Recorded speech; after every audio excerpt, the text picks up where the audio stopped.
औज़ुबिल्लाहिमिनश्शैतानिर्रजीम बिस्मिल्लाहिर्रहमानिर्रहीम। मां आहियां मोहम्मद सुलेमान आरेजो। अॼु 29 अगस्त 2025 जो ॾींहुं आहे। पंहिंजे प्रोग्राम क़ुरान छा थो चए में मौजूदु आहियूं। अॼु असांजो मौज़ू आहे लफ़्ज़ मिस्र जो इस्तेमालु क़ुरान पाक में। लफ़्ज़ अल मिस्र जो मादो आहे मीम साद रे।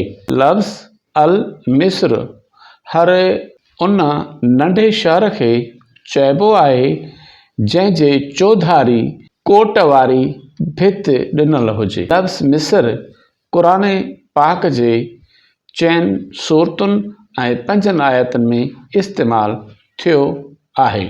फ़िरौन जो पंहिंजे क़ौम खे ख़िताब, सूरत नंबर 43 ज़ुख़रुफ़ आयत नंबर 51।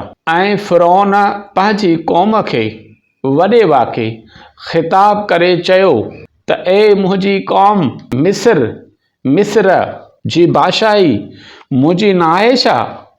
ऐं ही नहरूं मुंहिंजे महल जे हेठां मुल्क में न वही रहियूं आहिनि छा?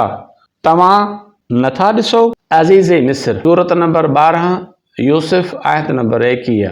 ऐं मिस्र याने मिस्र में जंहिं शख़्स उन यूसुफ़ खे ख़रीद कयो तंहिं पंहिंजे ज़ाल खे चयो त हिन खे सुठे नमूने रख, शायदि अॻिते हली असांखे को फ़ाइदो ॾिए या असीं खेसि पुठिरेलो करे रखूं।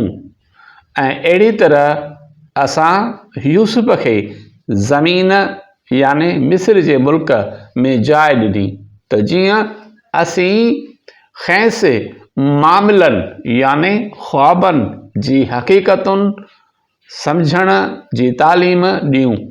ऐं अल्लाह त सभिनी कमनि ते ग़ालिब आहे, पर घणा माण्हू उन ॻाल्हि खे नथा सम्झनि। हज़रत याक़ूब अलैहिस्सलाम जो फैमिली सां गॾिजी मिस्र ॾांहुं हिजरत करणु, सूरत नंबर 12 यूसुफ़ आयत नंबर 99। पोइ जॾहिं सभु कनान मां सफ़र करे यूसुफ़ वटि लंघी आया तॾहिं यूसुफ़ पंहिंजे माउ पीउ खे पाण वटि जाइ ॾिनी ऐं कुटुंब वारनि खे चयाईं त जेकॾहिं अल्लाह घुरियो त मिस्र याने मिस्र में अमन सां दाख़िल थियो।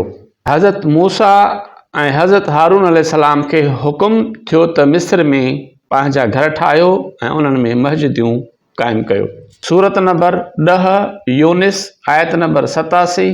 ऐं असां मूसा ऐं संदसि भाउ खे वही कयो त पंहिंजे क़ौम लाइ मिस्र याने बेमिस्र में कुझु घर ठाहियो ऐं पंहिंजनि घरनि खे क़िबलो बणायो ऐं नमाज़ क़ाइमु करियो ऐं ईमान वारनि खे ए मूसा कामयाबीअ जी बिशारत ॾेई छॾ।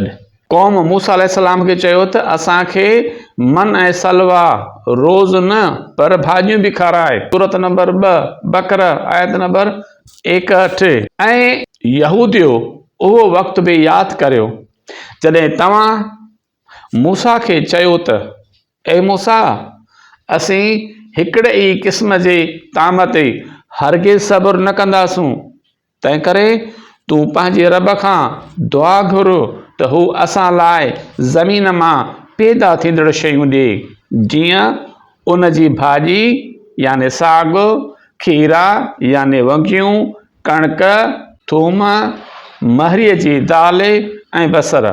उहो ॿुधी मूसा अलैहिस्सलाम चयो त छा तव्हां चङीअ शइ खे घटि ऐं अदना शइ सां बदिलाइणु चाहियो था? अहिड़ो शौक़ु अथव त कंहिं शहर मिस्रनि में हलिया वञो ऐं जेकी अव्हां तलबियो था सो तव्हां लाइ उते मौजूदु आहे।